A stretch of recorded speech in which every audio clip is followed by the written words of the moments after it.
بسم اللہ الرحمن الرحیم الحمدللہ رب العالمین۔ تمام تعریفیں اللہ سبحانہ و تعالیٰ کے لیے، لاکھوں کروڑوں درود و سلام پیارے آقا حضرت محمد مصطفیٰ صلی اللہ علیہ وآلہ وسلم کی ذات طیبہ کے لیے، آپ کے اہل بیت اطہار علیہم السلام اور آپ کے جان نثار صحابہ اکرام علیہم رضوان کے لیے اللہ تعالیٰ کی بے پناہ انگنت رحمتیں اللہ تعالیٰ کے نیک بندوں پر آمین ثم آمین۔ محترم خواتین و حضرات، تمام امت مسلمہ کو میری طرف سے السلام علیکم رحمت اللہ وبرکاتہ۔ آج 21 رمضان المبارک کا جو میں وظیفہ بتانے لگا ہوں، جو عمل بتانے لگا ہوں، اس کی تمام امت محمدیہ کو اجازت ہے، کیونکہ کر بھلا ہو بھلا ہوتا ہے بھلے کا بھلا۔ آپ کو اگر اس کی ضرورت نہ بھی ہو تو آپ نے اس کو سن کر دوسرے لوگوں تک ضرور پہنچانا ہے، کیونکہ دوسروں تک پہنچائیں گے ممکن ہے کتنے لوگ اس عمل کے لیے انتظار میں ہیں، تو آپ نے یہ ثواب صدقہ جاریہ سمجھ کے ضرور کرنا ہے۔ اس ویڈیو کو زیادہ سے زیادہ لوگوں تک شیئر کرنا ہے۔ ایک ہی رات کا یہ عمل آپ کو عامل بنا دے گا۔ یہ عمل آیت الکرسی مبارکہ کا ہے۔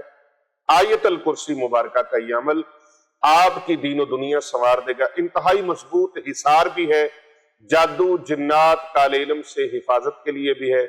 بڑے بڑے کاہن نجومی جادوگر انسان ہو یا جنات ہو، کیونکہ جادوگر جنات سے بھی عمل کرواتے ہیں، جو جنات ان کے قبضے میں ہوتے ہیں ان سے وہ کام اس طرح سے لیتے ہیں کہ وہ بار بار کسی شخص کے اوپر جادو کرتے ہیں، بار بار کرتے ہیں، بار بار کرتے ہیں۔ تو آپ کسی انسان کو بار بار کہیں تو لعنتی ہے، تو بے غیرت ہے، تو کمینہ ہے، تو کنجر ہے، تو خنزیر ہے، تو حرام خور ہے، اس طرح کس کو گالیاں دے، تو آپ ایمان سے بتائیے اس کے اوپر کتنا اثر پڑے گا صرف آپ کے لفظوں کا۔ تو یہ جب لفظ بار بار جادو کے کسی کی طرف منسوب کرتے ہیں، کسی کے اوپر پڑھتے ہیں، اس کو تصور میں لا کر جادو کرتے ہیں یا اس کے پتلے بنا کر جادو کرتے ہیں۔ یہ جادو کرنے کے مختلف طریقے ہیں۔ تو ان طریقوں سے جب وہ جادو کرتے ہیں، کسی کی شبیہ آگے رکھ کے، اس کا پتلا آگے بنا کے، اس کی تصویر آگے رکھ کے، تو جب وہ اس کے اوپر بناتے ہیں، جادو کی عمل کرتے ہیں، تو وہ جادو اس کے رگ رگ میں پیوست ہو جاتا ہے۔ تو ایسے جادو سے بچنے کے لیے جو قدیم سے قدیم ہو، پرانے سے پرانا جادو ہو، اس جادو سے بچنے کے لیے اور اس جادو سے محفوظ رہنے کے لیے آپ نے ایک ہی رات میں یہ آیت الکرسی مبارکہ کا عمل کر لینا ہے، 101 مرتبہ، نہ زیادہ نہ کم۔ جس طریقے سے میں آپ کو بتا رہا ہوں اس طریقے سے آپ نے عمل کرنا ہے، اور تنہائی میں بیٹھ کے خلوت نشین ہو کے آپ نے گوشہ نشین ہو کے یہ عمل کرنا ہے۔ اپنے بدن کو، اپنے لباس کو خوشبو سے معطر کرنا ہے، کامل وضو کرنا ہے، بہتر ہے غسل کر لیا جائے۔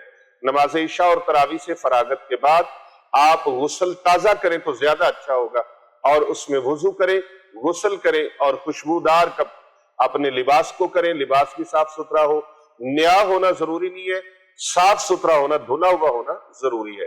تو آپ ایک جائے نماز، ایک مصلی لے لیں، اس کے اوپر بیٹھ جائیں قبلہ رو ہو کر، اور اپنے ارد گرد 4 مرتبہ سورۃ اخلاص پڑھ کے، اول آخر 3 بار درود پاک پڑھ کے اپنے آپ کو علامتی حصار دے لیں۔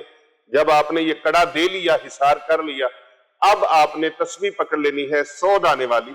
تو 100 دانے والی تسبیح کے اوپر آپ نے اس کو پڑھنا ہے، اول و آخر 10 بار درود پاک پڑھنا ہے۔ درود پاک پڑھنا ہے آپ نے، اللہم صلی علی محمد وعلی آل محمد کما صلیت علی ابراہیم وعلی آل ابراہیم انک حمید مجید، اللہم بارک علی محمد وعلی آل محمد کما بارکت علی ابراہیم وعلی آل ابراہیم انک حمید مجید۔ 10 مرتبہ اول، 10 مرتبہ آخر، پھر 101 مرتبہ آپ نے آیت الکرسی مبارکہ پڑھنی ہے۔ بسم اللہ الرحمن الرحیم، اللہ لا الہ الا هو الحی القیوم لا تأخذہ سنۃ ولا نوم لہ ما فی السماوات وما فی الارض من ذا الذی یشفع عنده الا بإذنہ یعلم ما بین ایدیہم وما خلفہم ولا یحیطون بشیء من علمہ الا بما شاء وسع کرسیہ السماوات والارض ولا یؤودہ حفظہما وہو العلی العظیم۔ ایک من کا آپ نے پھینک لینا ہے، پھر اس طرح ایک ایک کر کے 101 مرتبہ آپ نے آیت الکرسی پڑھنی ہے۔ اس عمل کی پوری امت محمدیہ کو اجازت ہے۔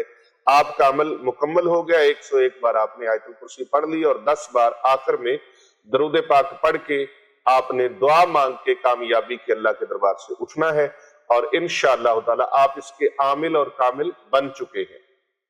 اب آپ نے اس کے فیض کو اپنے ہاتھ میں رکھنے کے لیے اور اس کی برکتوں کو اپنے ہاتھ میں رکھنے کے لیے ہر نماز کے بعد 3 مرتبہ آیت الکرسی کا ورد کرنا ہے. کتنی مرتبہ؟ 3 مرتبہ ہر نماز کے بعد آیت الکرسی کا ورد جاری رکھنا ہے. انشاءاللہ تعالی اس کی برکت سے آپ جادو، جنات، کالے علم سے، نظر بد سے، اثرات بد سے اللہ تبارک و تعالی آپ کو محفوظ رکھے گا اور بڑے سے بڑے جادوگر کے جادو کو اللہ تبارک و تعالی ذلیل و رسوا کر کے ختم کر دے گا. جادو بھی ذلیل ہوگا، جادوگر بھی ذلیل ہوگا. پیر صاحب، جادو بھی ذلیل اور جادوگر بھی ذلیل و رسوا ہوگا، چاہے وہ انسان ہو یا جنات ہو. جو بھی جادو کرنے والا ہے، شرک کرنے والا ہے، اللہ تبارک و تعالیٰ کے ہاں اس کی سزا بڑی سخت ہے اور اس کی پکڑ بڑی سخت ہے. اللہ تبارک و تعالیٰ جادوگر کو ایسی لاٹھی لگائے گا، ایسا رگڑا اللہ کی طرف سے اس کو لگے گا، ایسی پکڑ اللہ کی طرف سے آئے گی، ایسی اس کی پکڑ شدید ہوگی کہ وہ بچ نہیں پائے گا. نہ جادوگر انسان بچ پائے گا، نہ جادوگر شیطان بچ پائے گا اور نہ ہی ان کا جادو والا عمل بچ پائے گا. اللہ تبارک و تعالیٰ ان کو نیست و نابود اور تباہ و ہلاک فرما دے گا. آپ سے درخواست ہے کہ آپ اس ویڈیو کو زیادہ سے زیادہ لوگوں تک بھیجیں تاکہ دوسرے لوگ بھی جادو سے، کاہنوں سے، نجومیوں سے اور کالا علم کرنے والوں سے، انسانوں سے بھی اور شیطانوں سے بھی اللہ تبارک و تعالیٰ ان کو محفوظ فرمائے. کر بھلا ہو بھلا ہوتا ہے بھلے کا بھلا.